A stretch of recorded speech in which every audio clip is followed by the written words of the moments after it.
Bonjour tout le monde et bienvenue au podcast Entre briques et bureaux. Aujourd'hui, on parle de passion et d'audace entrepreneuriale. Je reçois Caroline Racine, chef d'entreprise et architecte paysagiste chez Racine Paysage. Elle nous raconte comment elle a lancé sa propre entreprise et les défis et apprentissages de bâtir une entreprise à son image.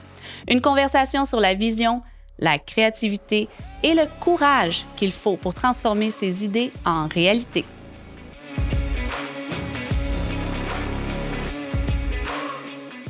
Bonjour et bienvenue à cet épisode de Entre briques et bureaux. Je suis Frédéric de Soumission Rénovation et j'ai ici aujourd'hui Caroline avec moi de Racine Paysage. Fantastique. Caroline est architecte paysagiste. Exactement. Tu as aussi un petit peu un background de design intérieur. Parle-moi un petit peu comment tu t'es rendu là, puis pourquoi, puis dans quel ordre. Oui, en fait, j'ai commencé par pur intérêt quand j'étais jeune, aller en design d'intérieur. Puis par la suite, je voulais pas nécessairement finir mes études à ce moment-là. Donc, je me suis inscrite à la mineure en design de jardin à l'Université de Montréal. Puis, je suis tombée en amour. Fait que j'ai Mm. décidé de poursuivre pour le 3 ans en architecture de paysage à l'Université de Montréal. C'est super intéressant parce que tu es parti de plus le créatif, puis après ça, tu es allé dans l'extérieur. Puis l'extérieur, c'est un petit peu plus salissant. Ça? Oui, absolument, Oui. tout à fait. Mm. On a tout le temps l'impression, en plus, que le design d'intérieur, c'est vraiment très glamour, tu sais, tout des Mhm. trucs plus esthétiques. Mais ouais, quand je suis arrivée en paysage, c'est complètement autre chose. On était là avec la grosse machinerie, Ouais. l'infrastructure, c'est vraiment différent. Mais en fait, c'est ce que j'aime. Je trouve que surtout pour mes clients, là, ils connaissent Mhm. pas réellement ce secteur-là de comment tout est construit. On dirait que c'est plus facile quand on est à l'intérieur de savoir, bon, je vais peinturer ça de telle couleur. C'est comme plus Mhm. accessible. Tandis que quand on arrive à l'extérieur, il y a vraiment plus de complexité en fait, je trouve. Donc, non, c'est... Pour toi, c'est plus trippant. Fait que Oui, oui, oui, oui, OK. 100%.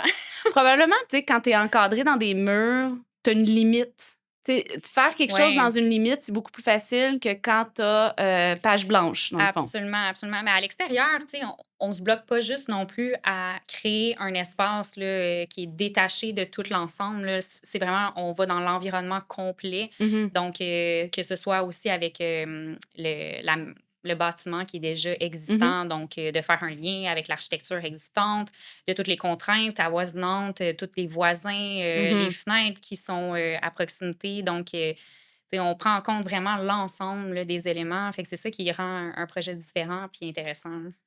Fait que dans le fond, un conseil pour les gens qui veulent réaménager leur cours cet été, c'est quoi la première étape à prendre? Ben, en fait, faire affaire avec un architecte paysagiste. Oui, bien sûr, bien sûr. Mais en fait, tu sais, nous, on est là pour les accompagner au travers Mhm. de ce processus-là. Il y a d'abord une analyse à faire là, au niveau des besoins du client. Mhm. Donc, on prend le temps de discuter ensemble, de voir là, c'est quoi tous les éléments qui ont besoin. Mhm. Puis, on parle souvent, en plus, quand j'arrive sur le site, ben, il y a d'autres choses que moi, je remarque qui n'ont pas porté nécessairement attention.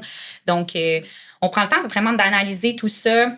On regarde aussi les règlements Mhm. donc Municipaux. Ouais. municipaux qui sont en cours. Donc, c'est vraiment important de tenir en compte ces éléments-là. Puis, on est là pour ça. Mhm.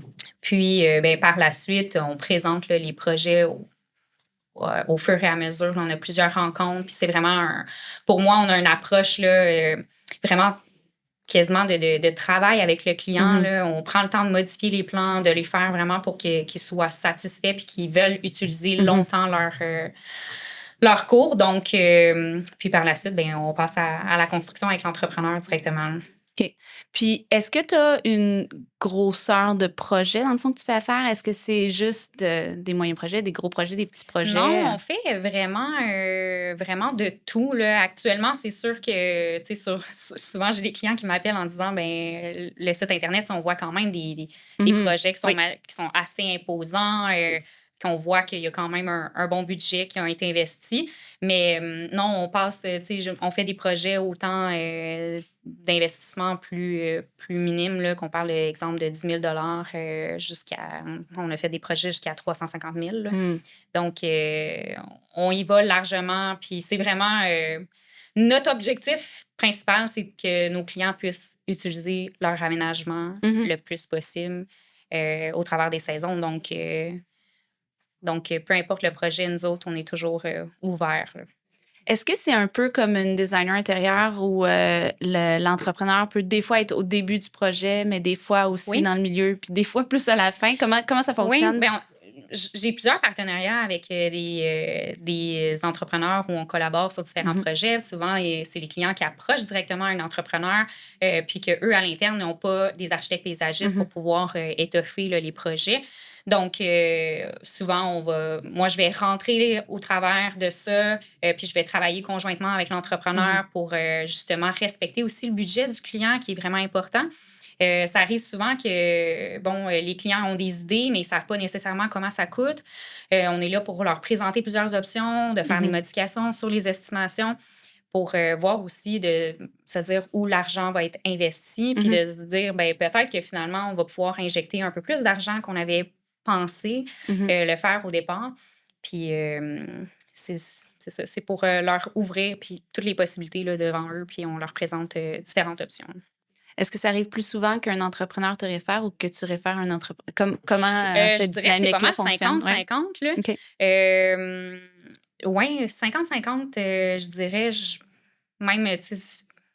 Fait que les deux options sont bonnes. Trouver son entrepreneur en premier Oui, ou son architecte paysagiste en oui, premier. oui, absolument. La seule chose, c'est que, tu sais, c'est sûr que faut pas négliger l'aspect là, conception au départ. Là.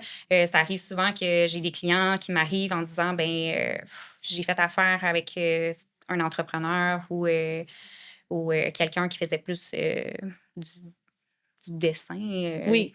puis que c'est moins ce qu'ils s'attendaient Mhm. ou ils ont même fait faire des plans qui étaient moins dispendieux, mais qu'ils n'ont pas eu le service qu'ils s'attendaient. Mhm. Donc, c'est vraiment de prendre le temps de voir là aussi, même que ce soit moi ou un autre architecte paysagiste, de voir comment qu'on s'entend bien avec cette personne-là pour être confortable pour créer un projet, parce que c'est quand même un long processus où il faut Mhm. discuter, tu sais, se visualiser dans l'espace. Donc c'est important Mhm. de faire affaire avec un architecte paysagiste où on est confortable là, dans tout ça. C'est effectivement ma prochaine question, c'est pourquoi faire affaire avec un architecte paysagiste et à quelle erreur ça peut mener si on n'en a pas un? Oui, c'est un peu ça. Oui. En fait, un architecte paysagiste, là, juste pour faire une grosse parenthèse, là, on travaille avec l'environnement extérieur. Mhm. Donc, tout ce qui touche à l'extérieur, que ce soit dans le milieu rural ou urbain. Donc, on peut travailler autant dans la protection de l'environnement qu'à petite échelle dans le Mhm. résidentiel ou dans le public. Donc, première chose, nous, en tant qu'architecte paysagiste, on est là pour pouvoir offrir un service aux clients, donc de l'accompagner, comme je dis Mhm. depuis le début, de faire tout le processus De pour ne qu'ils pas manquer puissent d'étapes, là. Ouais. exactement, puis être sûr que leur projet les convienne. Mhm.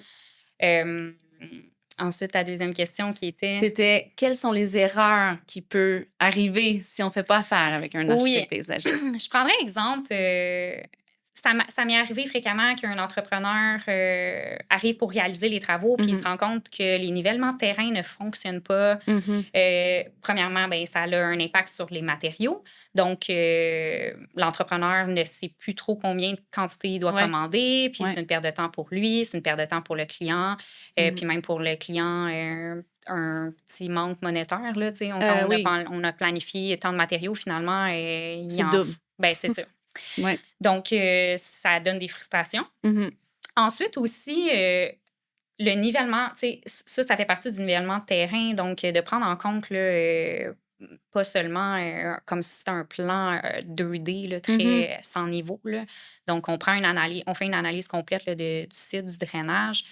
Euh, Puis, ça va aussi dans les détails, dans les matériaux qu'on utilise. Donc, quand on arrive avec souvent un entrepreneur, ils ont des fois des fournisseurs spécifiques qui Mhm. veulent des matériaux qu'ils veulent utiliser pour des fins de ligne, des choses comme ça.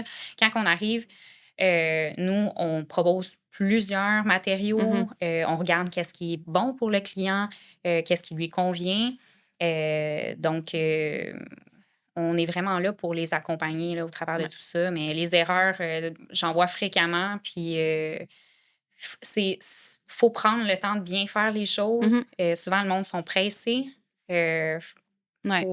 Faut y aller C'est par pas comme étapes. ça qu'on économise des sous. Non, non, je confirme que non, là. Tu Ouais. sais, on est là aussi, là, d'arriver, puis quand on a une estimation qui est vraiment détaillée, puis qu'on sait chaque Mhm. item, combien qu'il y a d'argent dans chaque élément, là, c'est plus facile, puis à comprendre pour le client aussi, puis à Mhm. savoir, bien, est-ce qu'on y va par étapes? Est-ce que cette année, on fait juste, l'installation de la piscine, les Mhm. sentiers. L'année prochaine, on va faire de la plantation, on va Ouais. rajouter de l'éclairage, l'irrigation.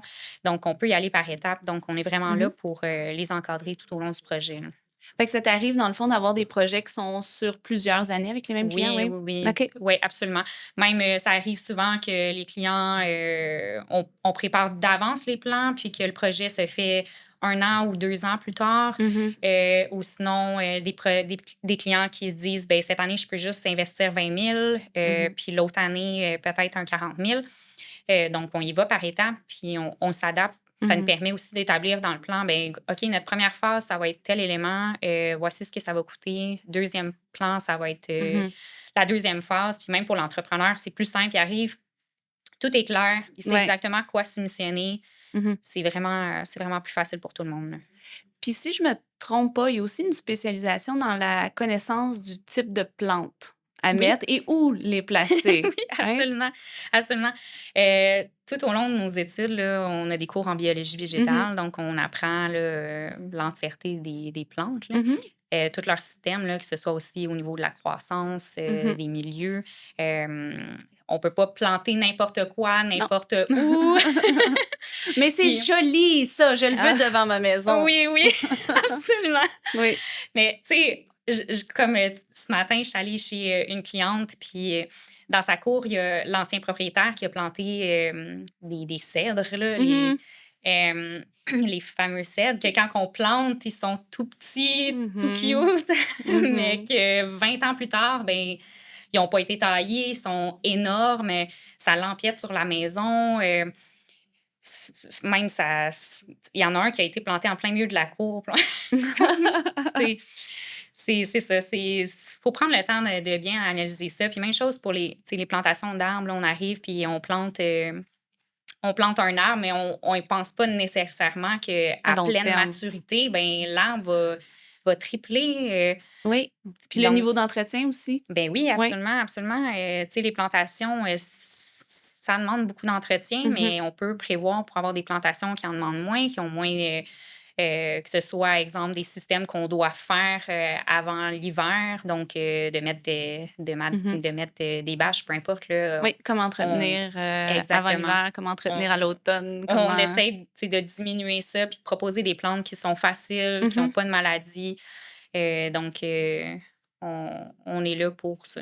Est-ce que tu adaptes ton approche envers un client qui est les types de clients ou les types de bâtiments? Tu sais, mettons qu'on est dans du résidentiel, du commercial, un petit client, un gros client, dépendamment des budgets. Est-ce que tu adaptes ton approche?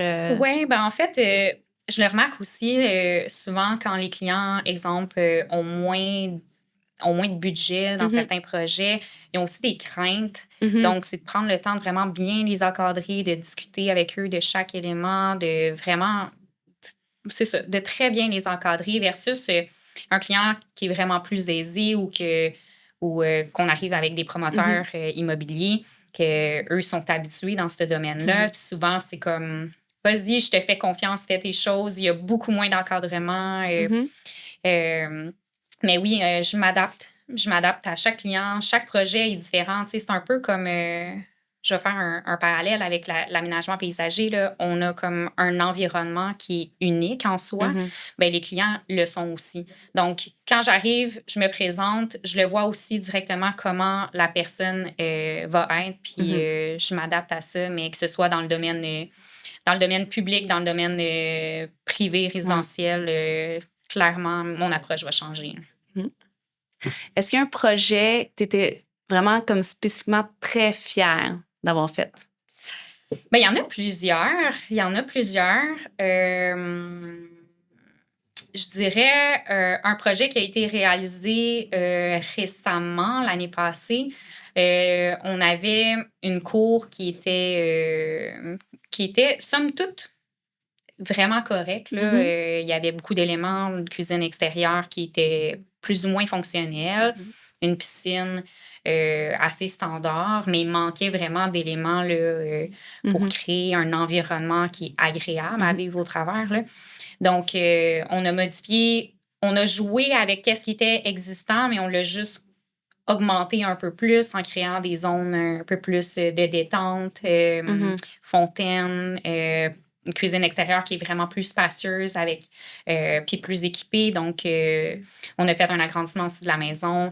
Les clients étaient en plus formidables. Ils étaient vraiment, tout ce que je proposais était comme: «Oui, oui, c'est bon». C'est le Fait fun, que ça, ça. c'est super. Mais j'ai vraiment la chance d'avoir des super bons clients, Mhm. qui me font vraiment confiance. Puis ça a vraiment pas de prix. Mm. C'est tellement le fun. Puis j'en ai un qui va sortir là, cet été, avec, une fontaine qu'on a faite toute en granit, complet. On a plusieurs éléments avec, du Mhm. granit, donc c'est vraiment très luxueux. On est venu chercher, jouer dans des textures différentes aussi, avec une fontaine. C'est vraiment, vraiment très beau. Tout ce qui est plus détail spécifique des Mhm. éléments, où on prend le temps de les concevoir, de Ouais, faire du sur-mesure, j'adore ça. Puis ça donne tout le temps des très beaux résultats. c'est cool. Si je voulais faire un aménagement paysager, comment je commence? C'est quoi les premières choses que je dois faire? Au départ, clairement, appeler un architecte Ben paysagiste. oui, on appelle Caroline. Voilà. Par la suite, on prend le temps de discuter avec le client, de connaître ses besoins, de ce qu'il a Mhm. envie de faire comme projet. Puis nous, on fait une analyse complète là, de l'espace. Donc, on regarde les nivellements de terrain, Mhm. ensoleillement, l'architecture, réglementation municipale, un élément super important. Tout au long du processus aussi de création, donc on prend le temps de rencontrer le client, de lui présenter les différentes options. On Mhm. arrive tout le temps aussi avec une estimation budgétaire. Mhm. Donc, ça permet de savoir exactement, ce qu'on propose, combien ça coûte, puis c'est vraiment détaillé avec, tous les éléments. Donc, est-ce qu'on enlève un item qui est un peu trop cher? Donc, on s'adapte vraiment, puis, on fait plusieurs modifications par la Mhm. suite pour, finalement arriver, à la conception avec l'entrepreneur. Mm. Fait que comment un aménagement paysager, ça peut améliorer ma qualité de vie au quotidien? Ben, en fait, je trouve que l'architecture de paysage, donc l'environnement extérieur, c'est souvent la dernière chose qu'on pense à Mhm. faire. On va investir l'argent vraiment plus à l'intérieur, mais l'extérieur, on l'oublie. Mhm. Puis on oublie aussi souvent de faire des aménagements qui sont adaptés à notre environnement, Mhm. donc qui sont dans un secteur un peu plus nordique, là. Donc, de pouvoir utiliser notre cour autant en été qu'en hiver, c'est Mhm. super. Donc, c'est vraiment de prendre le temps de créer un espace qui peut te permettre d'extensionner ton intérieur vers l'extérieur. Mhm. Donc, d'avoir un environnement qui est plus confortable, qui est vraiment fluide aussi. Donc, qu'on a des différents points qui se parlent entre eux, Mhm. qu'on ait des points, des visions aussi à travers du projet. Donc, de pouvoir voir les enfants qui jouent dans la piscine Ouais, pendant qu'on est en train de manger, ouais. où on se détend proche d'un foyer, mais le foyer peut être utilisé aussi quand on mange avec des amis. Donc, de vraiment penser à l'environnement pour qu'on puisse utiliser cet espace-là pleinement, puis dans un confort absolu. Tu as parlé d'un point, c'est intéressant, j'avais jamais pensé à ça, mais c'est vrai que quand on aménage une cour, on oublie de penser à l'hiver. Oui. Mhm. L'hiver, on l'utilise notre cour quand même. Mais C'est très quand peu. même un point Oui, important. oui. Oui. On l'utilise très peu, en fait, la cour l'hiver. Mhm. On a tout le temps tendance d'arriver, bon, l'hiver, on coupe tous nos Mhm. végétaux, on serre tout notre mobilier, on ferme la piscine, puis on n'en parle plus pendant Oui, on reste en dedans. 4-5 mois, là, tu sais. Puis, je suis toujours un peu confuse quand je vois ça. Je me Mhm. dis, on a la chance d'avoir 4 saisons absolument magnifiques, Mhm. puis on l'exploite pas assez. Donc, de juste penser qu'en automne, on peut avoir des végétaux qui changent de couleur, donc d'avoir dans Mhm. notre aménagement, notre plate-bande, d'avoir des végétaux qui traversent les saisons. Aussi en hiver, d'avoir l'utilisation des conifères. Donc, on a du verre qui persiste durant l'hiver. Puis même, ça vient capter aussi tout ce qui est la neige, la glace au travers des épines. C'est magnifique. Puis d'utiliser des systèmes, que ce soit des systèmes chauffants pour le confort, éviter de déneiger Oui, tout le puis temps. juste l'aménagement des plantes pour faciliter la neige, là, l'abondance de neige qu'on reçoit ou le déneigement. Ou... Wow, OK. Absolument, absolument. Puis, tu sais, on peut utiliser même... On a tout le temps un peu peur d'utiliser les conifères parce qu'on a l'impression que ça devient assez massif. Mais quand on s'est bien planifié puis qu'on peut utiliser ces végétaux-là comme une utilité, on peut les utiliser comme brise-vent. Donc, ça vient créer des environnements qui sont vraiment agréables. Fait que la question qui tue, pourquoi faire affaire avec un professionnel versus le faire soi-même? Oui, ça, on le voit fréquemment. Je prendrais exemple d'un de mes clients qui m'a appelé pour régler un problème de drainage. On a l'équipement, l'expertise, nous, pour faire des analyses complètes de l'environnement. Donc, il y avait un problème de nivellement de terrain qui se déversait chez son voisin, mais il n'y avait pas les outils, les connaissances pour ça. Donc, nous, on est là pour analyser complètement le milieu. Le client a dépensé vraiment beaucoup d'argent dans son aménagement pour essayer de régler ces problèmes-là. Mais il travaillait par-ci, par-là, par petits bouts, puis il n'y a rien qui se parlait, il n'y a rien qui marchait. Fait que finalement, on est là, nous autres, pour arriver puis lui proposer des solutions. Puis finalement, il va faire une modification, ça va lui faire Ça règle sauver. son problème. Oh, oui, 100%. 100%. C'est vraiment fou. prendre le temps de faire appel aux bonnes personnes pour régler les solutions. Souvent, on a tendance à vouloir le faire par soi-même, mais on dépense de l'énergie, du temps, de l'argent.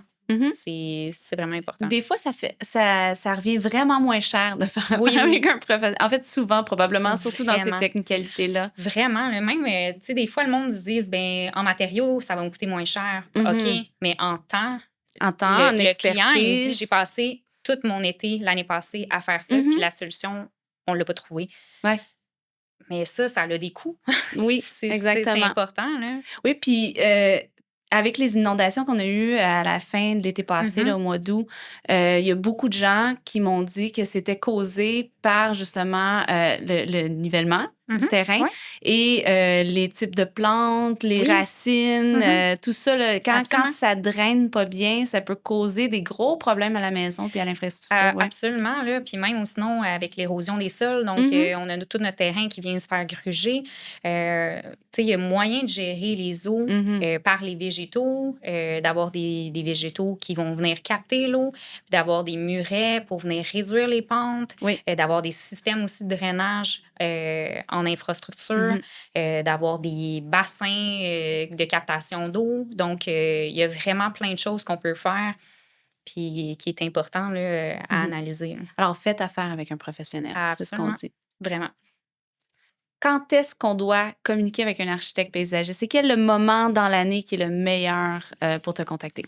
Le meilleur moment, en fait, c'est, je dirais, à l'automne. Donc, fin de saison, quand on arrive pour se préparer à l'arrivée de l'hiver, nous, on peut passer sur le site, prendre les mesures photos, puis on passe tout l'hiver ensemble pour conceptualiser votre projet. C'est quand même un long processus qu'il ne faut pas négliger. Pour faire des projets qui sont bien réalisés, il faut prendre le temps de le faire. Donc, si on passe tout l'hiver pour le faire, ça permet d'arriver au printemps, d'avoir notre entrepreneur, de pouvoir exécuter nos travaux directement au printemps ou durant l'été. Puis c'est un stress de moins pour tout le monde. Oui. Fait que dans le fond, l'automne, parce que le terrain est disponible, il n'y a pas de neige dessus. L'hiver, on ne peut pas voir le terrain, c'est un petit peu difficile de voir le drainage. Voilà. Ensuite, le printemps, ben, vous êtes occupés. Reste occupé. Vous bookez vos entrepreneurs. Puis, rendus en avril, à peu près en ce moment, sont tous occupés. Sont déjà tous bookés pour l'été. Sont complètement bookés. Fait que c'est vraiment... si on est capable de pouvoir planifier puis d'avoir nos plans de préparer puis d'avoir notre entrepreneur directement au printemps, c'est l'idéal. Mhm. Merci d'avoir écouté cet épisode. S'il vous a plu, abonnez-vous et laissez-nous un like pour ne rien manquer des prochains épisodes. On se retrouve la semaine prochaine pour de nouvelles histoires entre Brick et Bureau.